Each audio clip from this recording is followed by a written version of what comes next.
What is your message to yourself, to Congressman Kiko? Meow meow.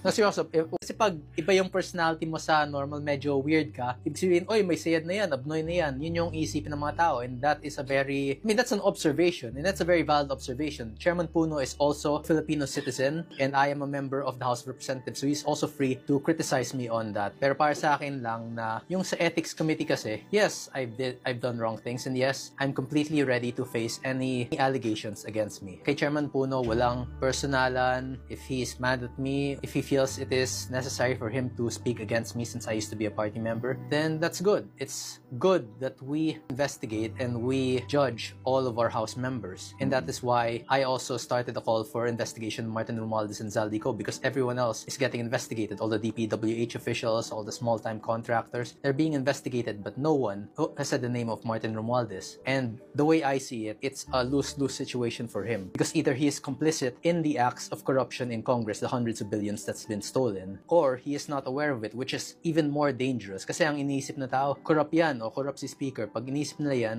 delikado yan sa ating bansa. Hindi, that's corruption, that's bad. But what's worse is that kung hindi siya corrupt at hindi niya alam nangyayari yun, hundreds of billions has been stolen, and him as the Speaker of the House and as the cousin of the President, who's very close with the President, very close with the administration, the executive, is not aware of it. Like, paano niya hindi alam yun? So either he is involved in it or he has no knowledge of it. Either of these scenarios, he has to be held accountable. Inaamin mo na Nepo baby ka. Yes. I mean, that's where it first starts. You have to admit that you are a product of nepotism. I myself am a product of political dynasty. And not just a political dynasty. We are one of the oldest dynasties in Cavite if you trace back to the history. Kasi ako, my namesake, Francisco Barzaga, it came from Francisco E. Barzaga, who during the Spanish times, after we gained independence, actually one of the first politicians in Dasmariñas, Cavite. Kaya sa pagpunta ka ng Dasma, may FEB na school, Francisco E. Barzaga, may FEB building yung Lasal doon. And that's where you will see that, yes, it is true. We have a long history in politics. And if I deny that, then I'm denying myself. I am a product of nepotism. Babasa mo ba yung mga comments ng mga